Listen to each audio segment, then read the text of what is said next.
Welcome to another Real Dad Movement Daily Revelation. On today's episode, topic, discussion point, we want to touch on growth. Growth. You're either growing or dying. What does that mean? I used to hear that all the time. What does that mean? Growing or dying? Sure, the same exists, but does it? Well, it doesn't. And I've got other episodes where I talk about time.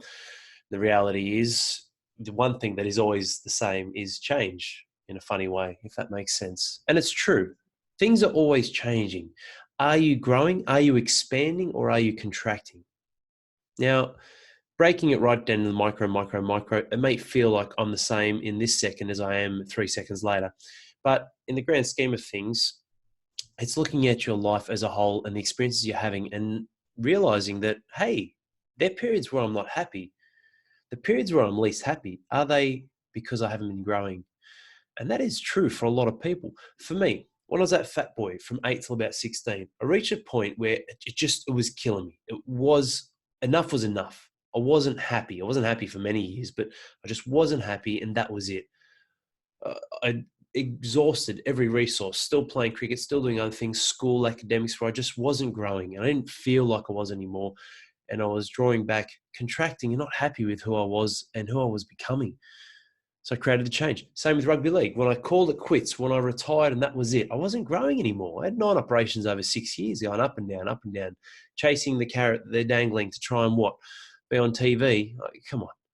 Well, same with every single circumstance where you look at the life and the trauma in your life. And sometimes there's immediate trauma, of course, and things that happen to and around us or to loved ones that affect us. Yes, but over a period of experiences where you're consistently doing the same thing again and again, or just thereabouts, you rinse and repeating, but it's not giving you the outcome you desire, it is because you're no longer growing.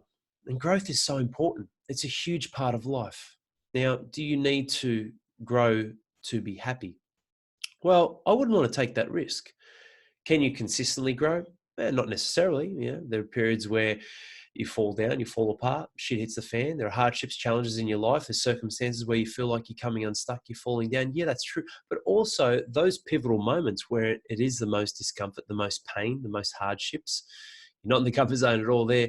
They are the periods where the growth actually starts, as long as you come out the other end. If you give in, give up, that is a failure. If you don't, and you just keep pushing, just one foot in front of the other, one step in front of the other, you will break through the other side. You will grow and reach a higher level of being. And yes, it might mean that I've lost my job or relationships break down or other things happen. But if you look at it in the right light, who can you become now once you've overcome those hardships and those adversities? And it's not that you're numb to it. I'm not even really desensitized, but you're in a position where you're stronger now. You've just overcome another one. You've overcome another one. You get knocked down 8 times, get up 9. And that is what growth is about. It's not an easy thing. Growing isn't easy. Otherwise, everyone in the world would experience and do it all the time. But unfortunately, the reality of most of the world is they're not growing. And it's not about exponential rate. Your chapter 2 could be my chapter 22. It doesn't matter. We could be at different stages, different periods, not necessarily time and age. That varies a lot. There are many people triple my age who've never achieved what I've achieved in 12 months. It doesn't matter, but it's a point of perspective in going, are you happy with the rate of growth in which what you're doing is bringing you happiness and fulfillment? Some might say, yeah, I've got a couple of kids, I've got a good job, I've been there for 20 years, I'm earning X amount, we go on holidays twice a year. Yeah, it's good.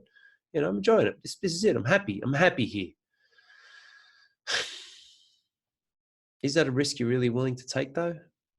You're happy here right now for 1 year, 3 years, 5 years, 10 years, 15, 20, and trying to hold on to a feeling of an environment, of a circumstance in the life that you're experiencing right now with so many variables that you don't control, whether it's your work, your relationships, maybe your missus isn't happy. Maybe something happened. It could be disaster. You could get your leg bitten off by a shark. That changes your entire worldview. You don't know what's around the corner for you, mate. So how can you say that?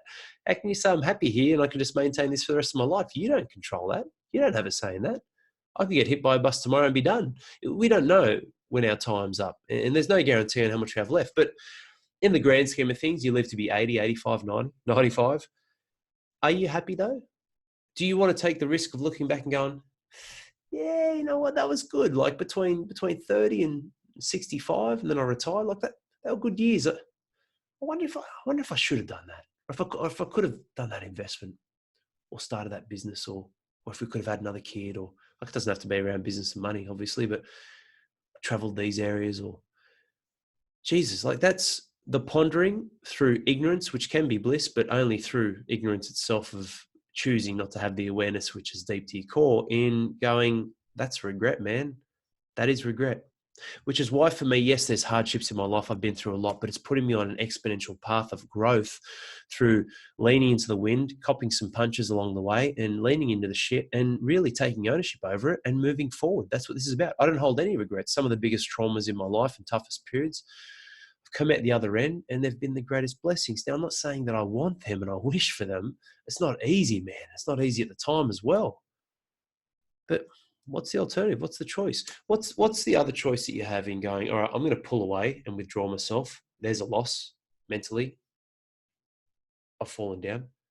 And then in the real world, life gets harder, obviously. And then how you pattern yourself, your brain, and when it comes to more circumstances, you're not in a position psychologically, physically, and through the experience and runs on the board and how you've patterned the way you've acted. It's like a three-pronged approach. It's going to be even harder to get ahead and get out on top once and for all. So ask yourself this question, like, am I growing right now? Why am I not happy with my life? Or why are there periods of my life or areas of my life that I know I can improve? Because we can all improve. And it's not that I'm never happy. I am grateful for the life that I have. We should all be grateful, but also unsatisfied. Grateful and unsatisfied. Happy, reward, celebrate, achievement, overcoming, adversity, accomplishments. But I'm unsatisfied because there's other things I can do. There's something else I can do. I'm satisfied, but then I'm not, because I want to try and do more. And unsatisfied doesn't mean you're unhappy. I mean, I don't see that as a negative word at all. I see that as a word of growth, hunger, and going, yeah, this is the best I've ever been. The best I've ever been, which means up until now, which means I've still got more to give. I don't know what's ahead of me. I've just set a new baseline. And that's what growth is about.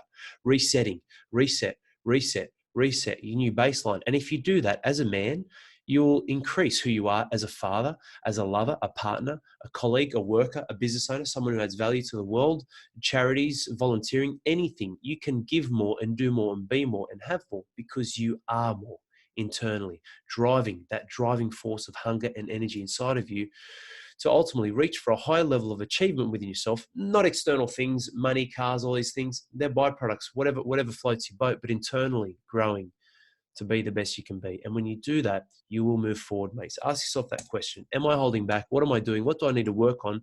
How much do I need to invest in myself with time, effort, different resources to really make sure that I'm tapping into my inner awareness and reflecting on where I'm at, but also reaching out in the destination that I want to achieve and getting after it, striving for it. Don't hesitate. It's fueling the failure. And failure comes from fear. Get out there, get after it, take action, and continue to grow. And you will come out on top, I guarantee you. Life might not always pan out the way that you expect or assume it to, but you will come out on top because you'll have a level of foresight and a light of optimism to overcome what's in front of you and to stretch and be more in the experiences that we continue to live in life. Hope you enjoyed this one. Hit you with another one soon. Cheers.